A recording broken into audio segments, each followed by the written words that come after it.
The African Democratic Congress, ADC, says INEC cannot be trusted. This is coming on the heels of the appeal court judgment. They said they once trusted INEC in 2023 and they got disappointed, and never again.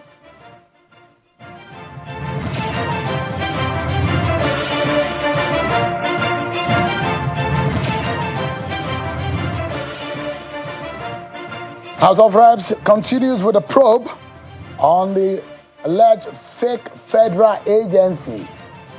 The House of Reps says that the letter issued to Adeniyi is fake, but the head of service has also confessed that due process was not thoroughly complied with.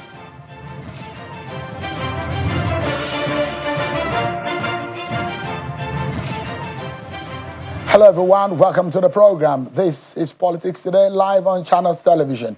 I'm Sean Okimale, live for you here in our Abuja studio. Let's tell you about one of your biggest stories today in the country, and it's about the probe on the Federal Foreign Investment Promotion Council, the PFIPC, which has now been tagged as a fake federal agency headed by a man called Matthew Adeniyi, the man who has come under the scrutiny of different anti-corruption agencies and that of the House of Representatives. The House of Reps special panel today, which is been probing and looking into the details of how the federal agencies came to being and how it conducted its activities to the point of having a line item on the federal budget, has called for a lot of questioning to a lot of agency heads, including the head of service, the Accountant General of the Federation. And today, the head of service had faced the committee and confessed that a thorough due diligence was not followed.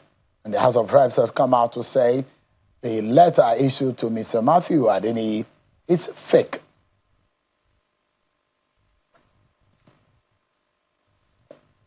And the Establishment Act.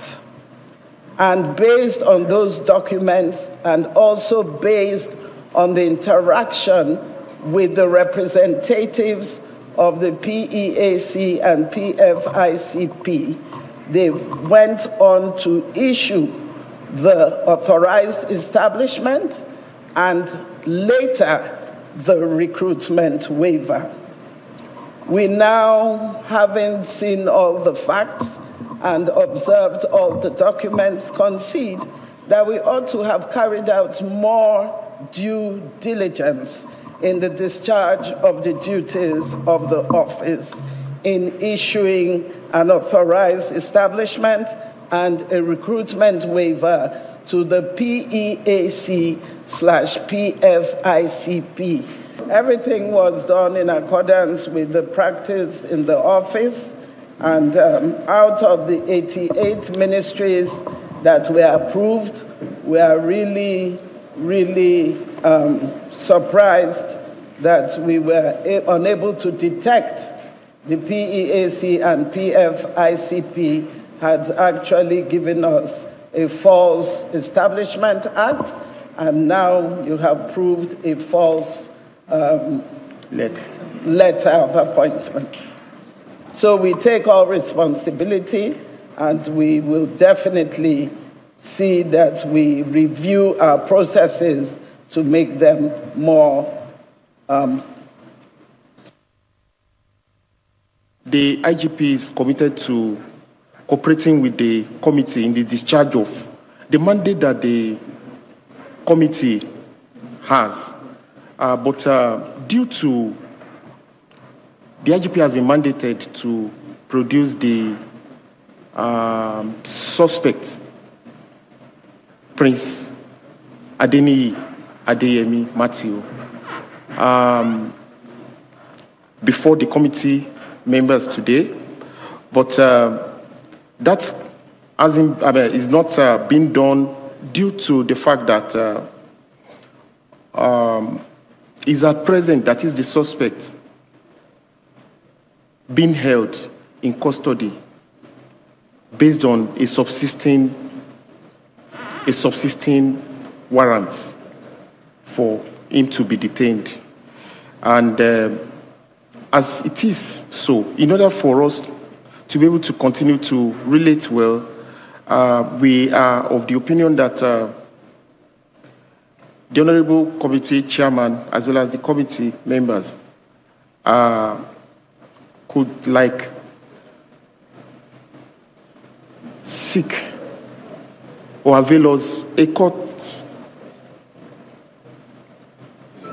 a reproduction warrant, sir, for us to be able to produce him. We will continue to write to you to confirm to us, because whatever document we have on his behalf, you are the one interacting with him. So in the reports we've been requesting from you, we'll request for further reports so that we clarify gray areas and submit our preliminary findings to the members of the public next week. Then we lay our report on resumption of this house. It doesn't mean that we will be careful to finish our interaction closed door, invite people for clarification only. But we have established documents that were fake. We have established where the budget emanated, how it emanated, the document forged to misguide public office holders from emanating. We have equally discovered that Prince Adeyemi have been creating a fake names in the villa, in the State House, that does not exist at all. So general public and members of the press, let us be fair to this investigation, to this circumstance. We should not be carried away by politics or hate to an institution like National Assembly or hate to the government of the day and keep the real fact of the matter and begin to pursue shadow. That's the update on the probe panel sitting today on the Presidential Foreign Promotion Council in the issue relating to what is now being tagged as the alleged fake federal agency. But there's so much more. If ADC says they cannot trust INEC, which is supposed to be the umpire to conduct the 2027 election, what are the hopes of that election? We'll be digging. And one of the leaders of the ADC will be speaking with us tonight. And this is coming also on the heels of the appeal court judgment that says Justice Lifu was wrong in his judgment. We'll be finding out more after we serve you with your political roundup stories.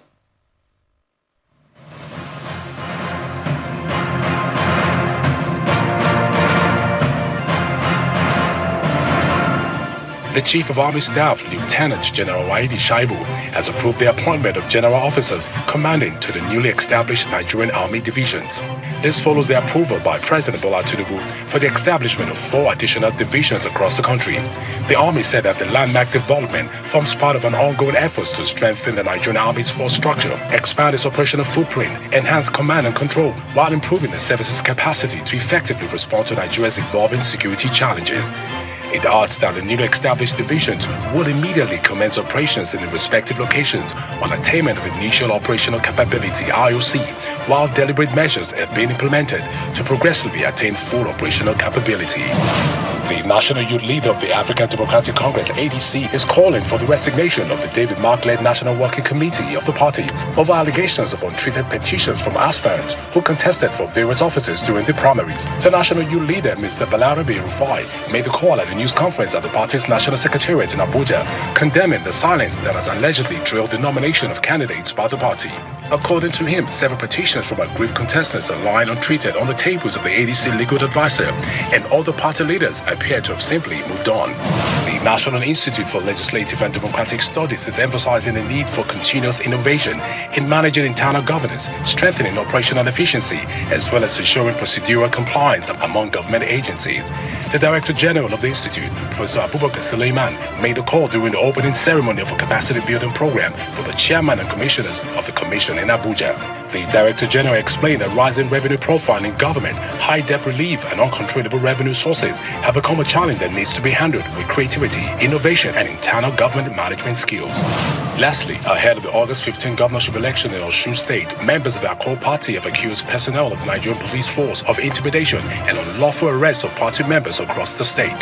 The spokesperson of Imole Campaign Council, Belumi Olajebensi, while addressing journalists in Abuja, demands the immediate deployment of the Osun State Police Commissioner for allegedly spearheading the unlawful arrest and detention of Accord Party members and allegedly openly taking sides with the APC. Mr. Belumi asked that the 86 persons, including candidates on the platform of the party, minors and government officials, have been arrested and brought to Abuja on the orders of the Commissioner of Police without justification, stating that of the 86 persons, over 30 of them have been reprimanded in Kefi prison, while 16 others are in Kuje prison.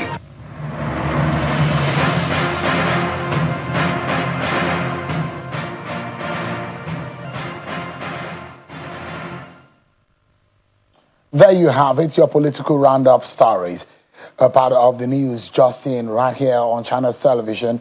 We understand now that the federal government has now arraigned 5 suspected members of the Ansaru terrorist group before the Federal High Court in Abuja over alleged acts of terrorism, kidnapping, and the killing of 2 teachers abducted during the attack on schools in Orire local government area of Oyo State. Among those that have been docked are 2 senior Ansaru commanders, Abubakar Abba Mahmouda, also known as Abu Barab, and Abubakar Abbas alias Malam Mahmouda Al-Nigeri, alongside 3 other suspects recently arrested by operatives of the Department of State Services during the rescue operation that freed victims of the Oriri abduction. The defendants were brought before Justice Salim Ibrahim, who adjourned the case till September 24 for the commencement of trial and ordered that they remain in DSS custody. Just yesterday, we told you about the appeal court judgment, which says that Justice Lifu was wrong in his ruling. But the ADC today has come out to say it will not rely on the Independent National Electoral Commission, INEC, to safeguard its vote in the 2027 general election, insisting that it will take measures to protect every ballot cast for its candidates. The party's National Publicity Secretary, Mr. Bolaji Abdullahi, made the remark in Ilorin while addressing journalists during a sensitization work organized to engage residents of the Kwara State capital on the party's activities and preparations. Mr. Abdullahi says, quote, we know what INEC is capable of. We trusted the commission during the 2023 general election, but the outcome left us disappointed. We will not make the same mistake again by relying solely on trust.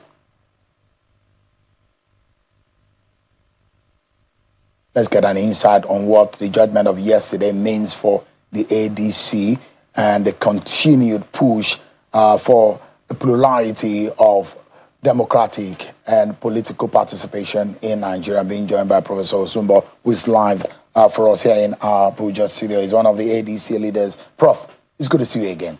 Good evening. It's my pleasure. Thank you so much indeed. I'm glad to be here. You saw what Mr. Abdullahi said today. He said, INEC disappointed some of you in 2023 and not to be trusted again. Is that the position of some of you leaders? Well, I think the last time I was here in this studio, I also expressed my personal concern and fear about the neutrality of INEC and their ability to deliver free, fair, and credible elections in 2027. I expressed that fear.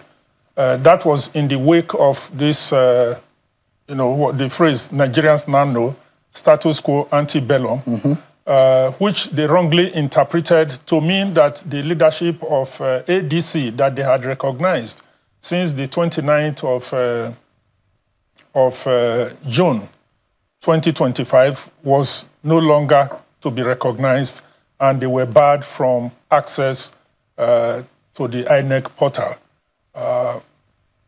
Luckily, that was laid to rest by the Supreme Court that said it was wrong, even for the Court of Appeal to have issued that order. And it was therefore wrong for INEC to have relied on that Court of Appeal order to shut the leadership of ADC out of access to the INEC portal. I must say that since then, it would appear that INEC has tried to behave in a more responsible manner, if I may put it that way. And they demonstrated this in the case instituted by the National Forum of Former Legislators, Incorporated Trustees of the National Forum of Former Legislators, when they came out to depose to an affidavit that ADC had met all the constitutional requirements, that their INEC is the body that is charged with regulating political parties. They have diligently carried out that exercise, and as a result of that, they came out to say that ADC was in full compliance and did not deserve to be deregistered. That was quite commendable, because the impression that many people have is that INEC may be in cahoot with those who want to shut out opposition political parties from contesting the 2027 general election, particularly against APC candidates. But that singular action by the leadership, by INEC, restored some hope in INEC that maybe they realized the mistake that they made when they acted by removing the names of our chairman and national secretary. But does that also, that the burden of proof that INEC showed in the trial court, in the Justice Lifu's court, does it resonate in the judgment of the appeal court in the manner of speaking of the lead judgment? Well, it was a unanimous judgment. The manner in which the respected honorable justices of the appeal court came out against Justice Lifu's ruling, to the extent of how much of reliance Justice Lifu's evidence, the evidence he relied on in determining the matter, and for someone like you, a legal mind, what does that portray, or what does that portend for a trial court at that level and for judiciary generally, in the manner, in the language that the Court of Appeal used against Justice Lifu's ruling? It was very disturbing, Sheol. But before I dwell on this, let me just qualify what I said, that INEC was beginning to earn back the trust of Nigerians. But there are two things that still bother Nigerians. That their attempt to revalidate voters' card. There was really no point for that attempt to revalidate cards, and many suspected it was, in fact, an attempt to invalidate people's cards so that they can't use those cards during the 2027 election. And there was a massive outcry, and thankfully, INEC saw that this was a very unpopular move, and if there was any sinister motive behind it, that motive had become public knowledge. Again, that didn't do any credit to INEC's credibility and image. And then secondly, during the Ekiti governorship election, we saw cards being shared out to people on social media. On social media, with people obviously to go and vote for APC. It was an APC kind of gathering. How did those people get access to those cards that they were sharing to people who apparently had not been registered to vote in those units? So those kind of conducts, activities still cast serious doubts on the credibility and whether or not we can rely on INEC to do its job with neutrality. Now to the question about the judgment of the Court of Appeal yesterday. It is highly disturbing for many reasons. For the main reasons that the Court of Appeal set aside the judgment of Justice Lifu. First is that the Court of Appeal had issued an order staying further proceedings on that matter before his court. But he simply disregarded that order of a superior court and said he will go ahead, and that the Court of Appeal cannot arrest his judgment. He is beyond that. that is disturbing for a lower court to completely disregard orders from a superior court. Because democracy, the rule of law, thrives on obedience to court order. We have been seeing some of that from the executive arm of government. People in the executive, governors not respecting court. But for a court to disregard the order of a superior court is unprecedented, as far as I know, in the history of Nigerian judiciary. So it's conduct that is to be highly deprecated. And if you look at part of the, not the ratio, it's the obiter, I think, where the court was driving to the point that on what basis did Justice Lifu, what evidence did he rely on in determining, when INEC says proving the burden of proof in the matter to say, I have the power to be able to ascertain what organization is fit to be a political party in Nigeria, and what evidence does Justice Lifu rely on in determining that ADC is not fit and proper to be a political party. That statement may not be represented in the ratio of the judgment, but in the obiter, which is also the position and the optics of that judgment. What does this mean? Because I've heard a few of the leaders of the party to say they are not just taking this lying low, they are also pursuing this matter and taking it before the NJC. Do you think it's worth it? Well, it is conduct that should be condemned by everybody, and I'm sure that the Nigerian Judicial Council, National Judicial Council, will not take lightly the conduct of Justice Lifu. But let me agree with you, as the learned justices of the Court of Appeal found, that INEC, that is the regulator, came out, deposed to an affidavit that ADC and the other political parties had met the constitutional threshold. So they didn't deserve to be deregistered. They deserve to continue to exist. But the National Forum, the case they brought before the court, which maybe regrettably was supported by the Honorable Attorney General of the Federation and Minister of Justice, was that these parties, including ADC, failed to meet the constitutional requirements. But they didn't specify, the National Forum, the plaintiffs, didn't really say what ADC failed to achieve. The INEC actually said that ADC won some seats and exhibited those seats that were won in the 2023 election, which the plaintiffs didn't. The plaintiffs carefully avoided coming out to admit that ADC, in fact, won seats. They never made mention of that. If they had made mention of that, then perhaps they would have been the ones properly to say, well, they won those seats, but those people have left. They didn't. It was not Justice Lifu who manufactured that evidence by himself to buttress the case of the plaintiffs. I believe you get. I've listened to the judgment, and it is a very elementary principle of law that a judge must decide on the basis of evidence presented to him. Yeah. On the basis of the evidence, the facts presented to him. It is not for a judge to go and manufacture evidence to support. But the judge also can deduce from the evidence and the positioning or the positioning of the counsel in the matter. Can deduce. Can say, yes. Based on what you have said, yes, I've deduced from it.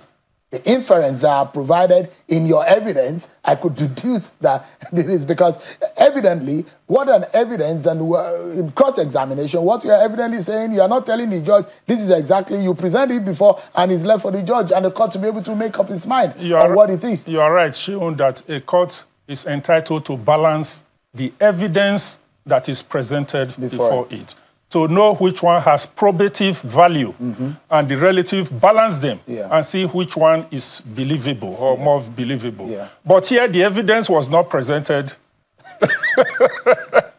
So the judge manufactured the evidence himself, weighed it himself. Officially, is the ADC going to the NJC? We had actually petitioned Justice Lifu to NGC, yes. We already have a petition against him. And you are pursuing it? We are pursuing it. We will pursue this, even additional reasons for us to pursue it. Because it's in everybody's, it's incumbent on all of us to ensure that we have a sanitized judiciary. But this is not the end of the journey as far as judicial process is concerned. You are this right. is just the appellate court. You are right. They can go upstairs. Yes, they're entitled to go upstairs. So definitely. if that happens and it goes otherwise, you know, the Supreme Court of Nigeria, you know, if they are going upstairs, it means going to the Supreme Court. The Supreme Court has said over and over again that they will not tolerate violation of court order.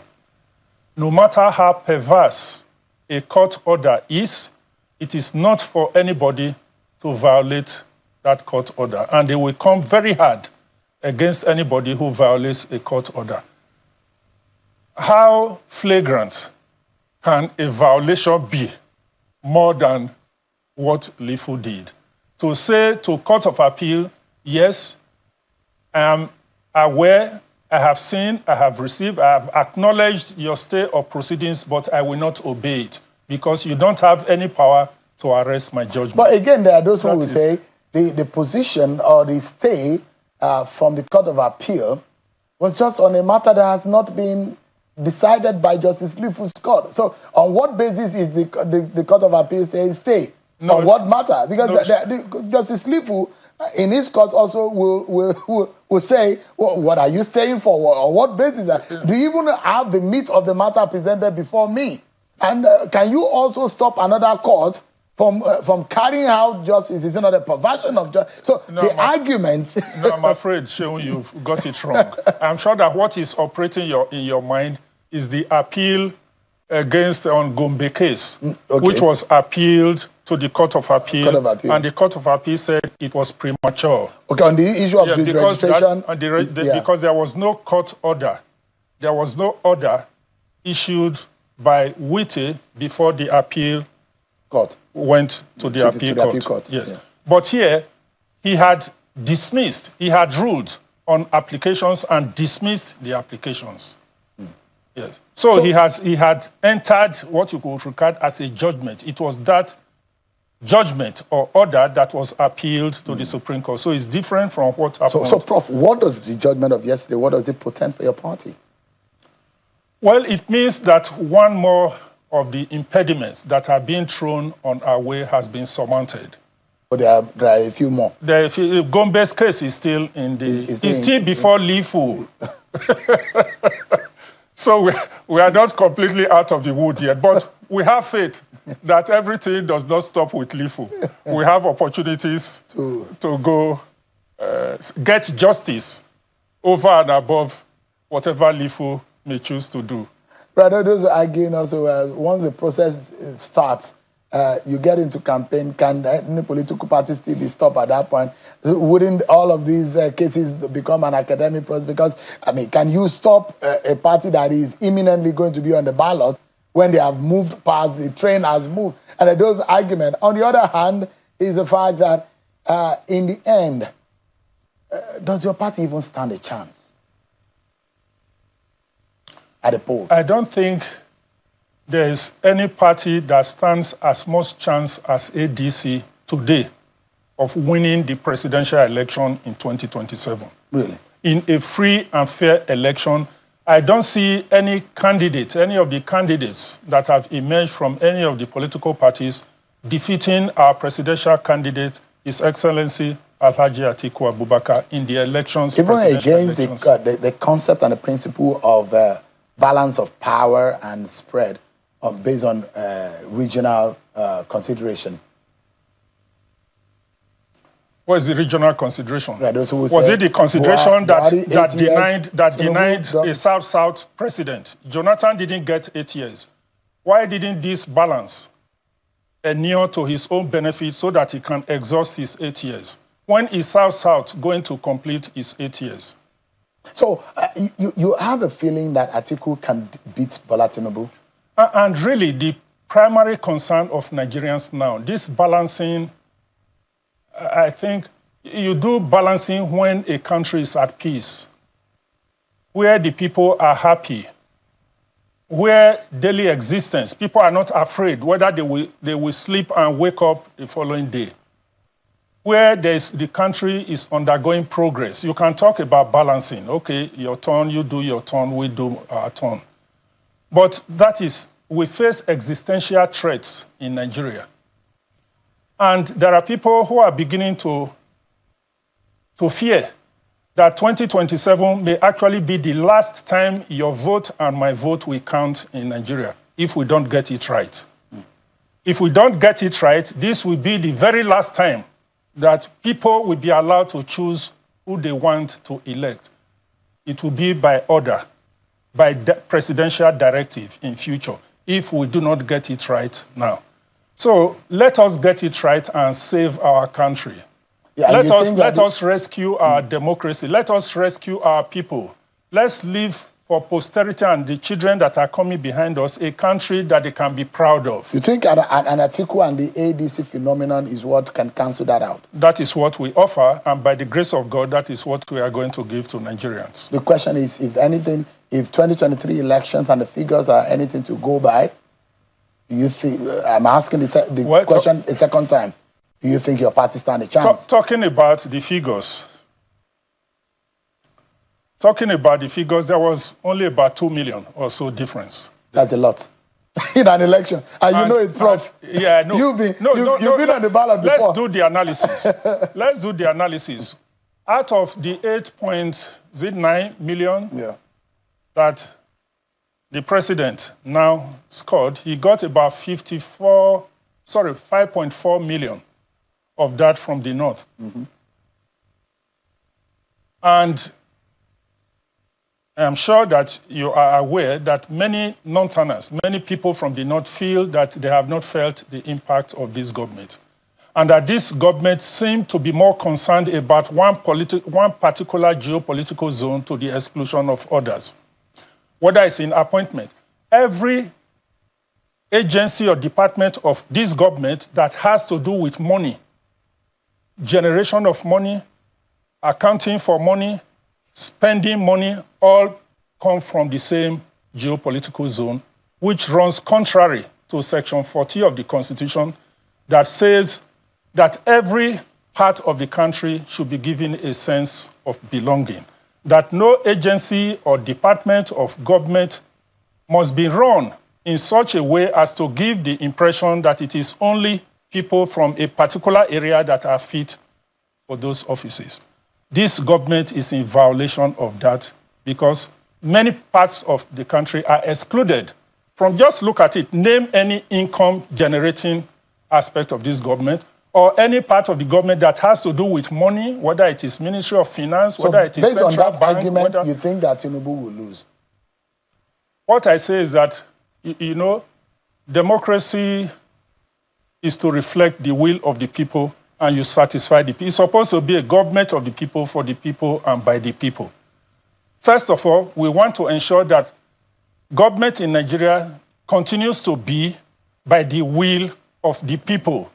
We are increasingly seeing a situation where it is not the will of the people, it's just the will of people who sit down to write results. It's the will of judges, some judges who decide.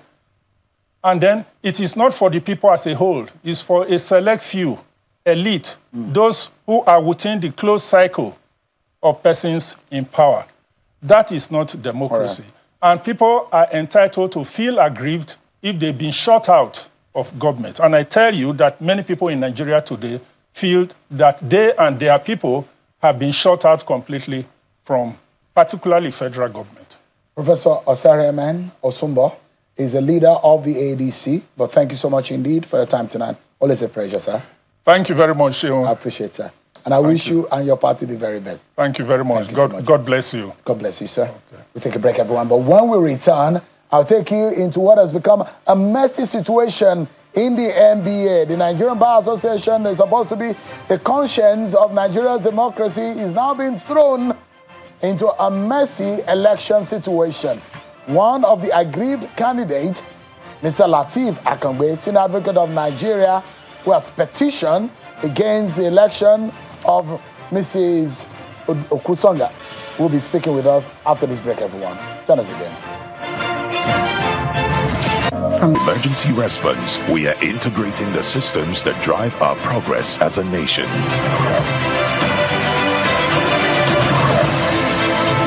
We keep evolving every day, every night, because Nigeria's digital future begins today. Galaxy Backbone, enabling digital services. My name is Austin Azoko Kocha, but you all call me JJ. That's because I was so unstoppable, they named me twice. Those days, there were times when it was difficult for me to perform. But you know what? I never stayed down. I remained unstoppable. No one could stop me, not even malaria when mosquito bites. Now you too can be unstoppable if you use Lonart against malaria. Now available in a new design. Same Lonart, same unstoppable you.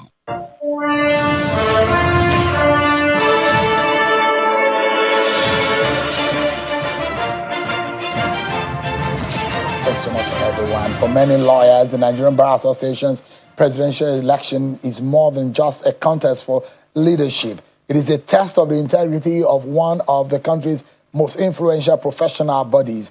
Less than 2 weeks after the declaration of the winner, the election has become a subject of a major legal and institutional challenge. Senior Advocate of Nigeria and presidential candidate Mr. Lateef Akangbe is asking the NBA Appeals Committee to nullify the July 18 poll, alleging widespread irregularities ranging from electronic voting failures and OTP verification problems to questions over the voting platform, procedural compliance, and the transparency of the result.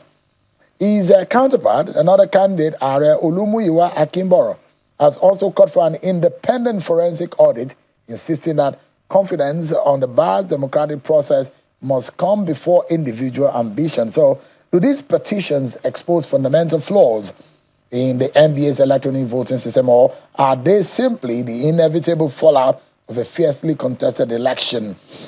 Of course, we've been seeing activities with respect to the aftermath of that election, and we've seen the NBA president-elect who visited President Bola Tinubu yesterday at the presidential villa alongside some very senior female lawyers. But joining us tonight on this matter of the petition is the Senior Advocate of Nigeria. The petitioner on this election is Mr. Lateef Akangbe, Senior Advocate of Nigeria, who is live for us here in our studio. Many thanks, NSA, for joining us tonight. Thank you, Sean, for having me. Yeah. Don't you think that the dust is settled? That has been rested.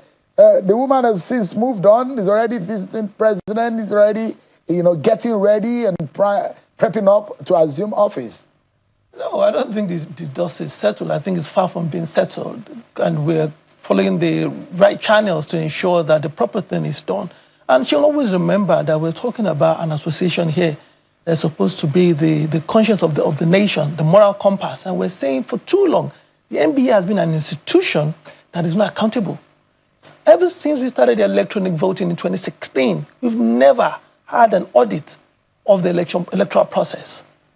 Now, I lead a generation of lawyers who are saying that we're resolute. We are determined to ensure that there's accountability in the electoral process, that we need to look into it. I do election petition, and I can tell you for free that even INEC, post-election, will allow an audit where parties will go in, get all the documents, look at all the electoral form, both the sensitive and non-sensitive materials.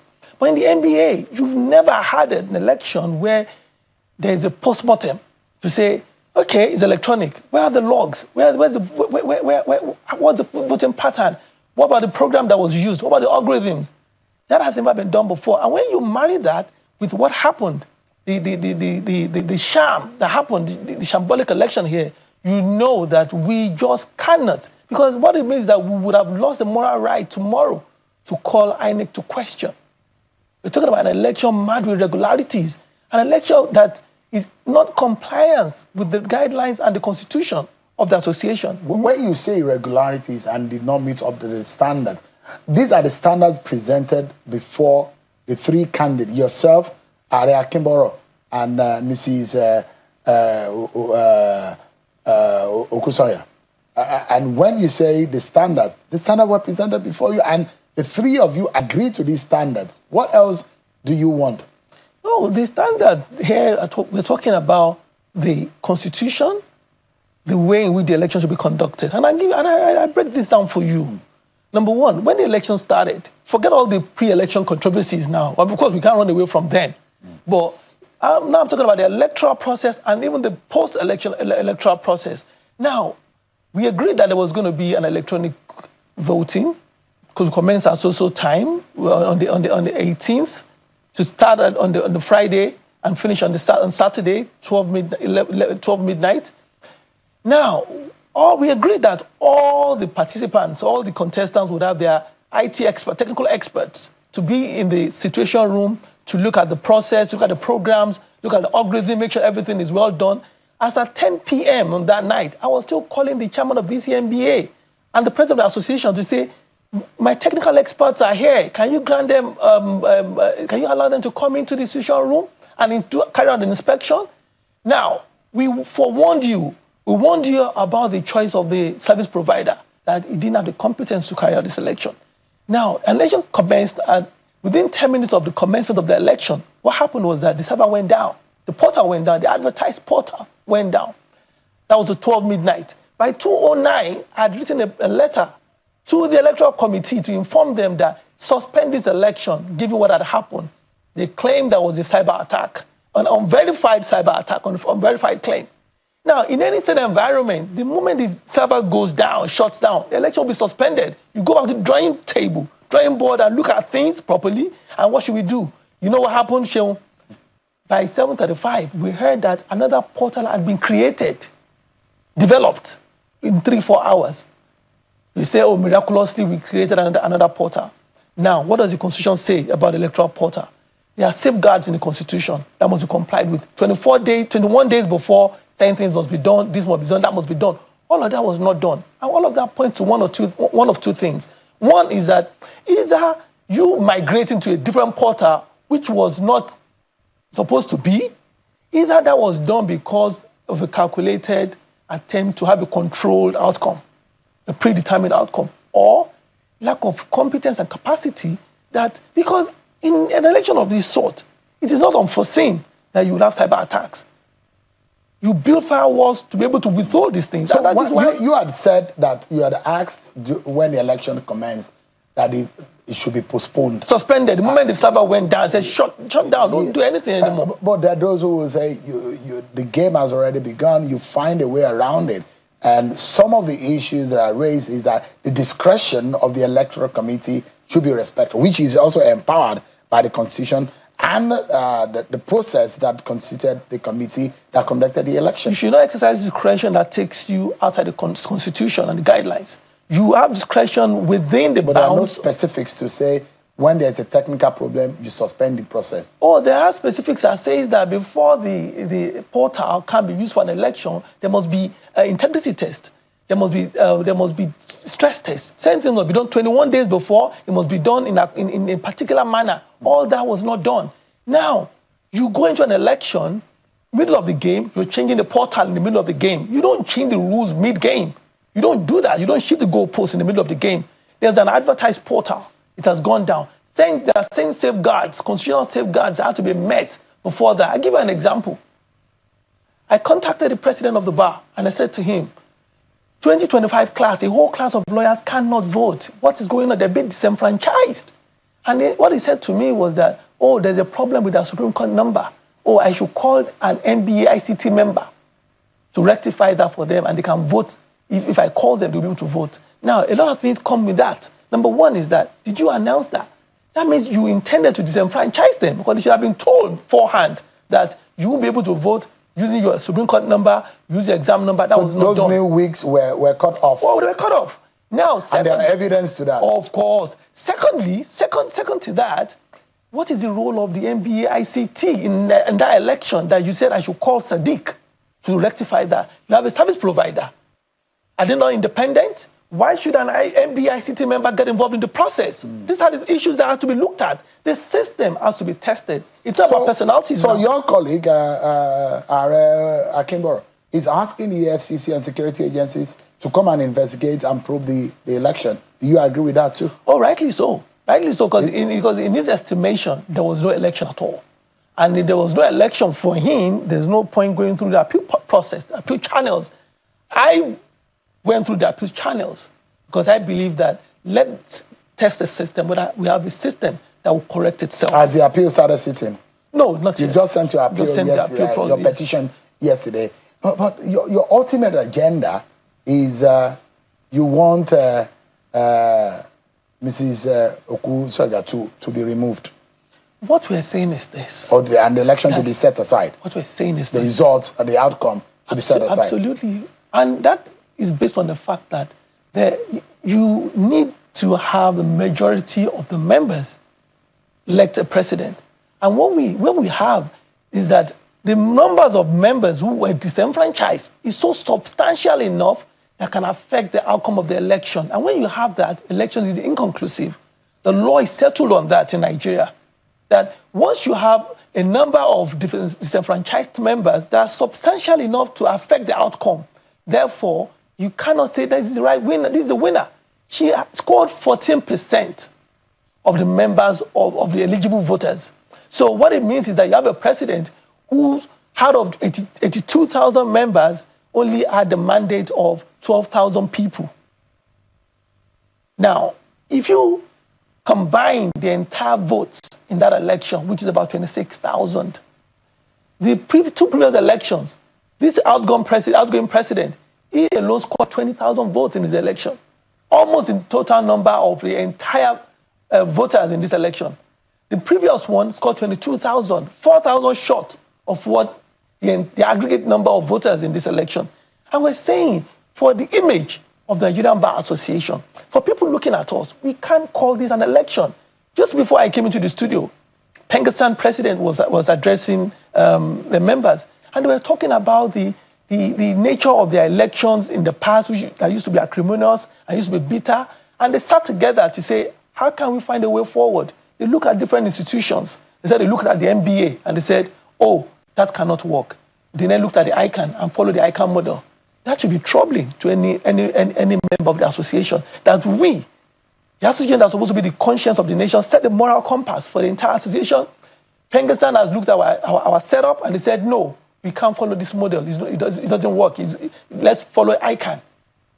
That is troubling to me, very troubling. Yeah. So you want the result to be set aside and you being declared winner? No, it's inconclusive. A rerun is what we're asking for. A fresh election. A fresh election. I'm not saying. But do you think there are people who are complicit? Do you think there are underhand dealing? Do you think that there is some kind of corruption of the process? Of course, for too long that's been the case in the NBA. And what has happened? People are rigging the NBA election? Absolutely. And you think it happened in the last election? And if you're not, do you think it happened in the last election? Let me ask you this. If that's not the case, and somebody says to you, you have won an election, let's do a post-audit, bring out the logs, bring out the documents, and you say, no, I'm not going to do that. And you fight them all the way to the Court of Appeal to say, no, you can't look at the books. Who does that? What kind of institution is that? That say you cannot audit an election. For me, I'll be the first to open my books because it adds credence to my presidency, to my legitimacy, it gives legitimacy to my presidency. But in a case where somebody says to you, I have done this and you can't do an audit. You cannot do an audit? How can you not do an audit? It means there's something to hide. Even to a 7-year-old, they can deduce from that is something. On whose desk and table are you pushing this blame now? Well, it has nothing to do with the declared winner. She doesn't have the authority yet. We wait till she has the authority when sworn in. But for now, the outgone president, who wants to bequeath this sort of legacy to Nigerian lawyers? So you blame Alpha Mosigwe? Let me tell you something. The appeal panels I set up, we are not unmindful of the fact that even members, even the composition is compromised. Just yesterday, they were showing me the secretary of the appeal panels posting Ms. Badejo Okusonya's flyer. So what are we talking about? So even in the process of appeal, the thing that is compromised, you don't believe in it? Let's see. Let's test the system. But what do you make of Mrs. Badejo Okusonya's visit to the president yesterday? Well, For me, we are talking about a body that's supposed to be detached from government. And your first point of call is to government. I wouldn't do that.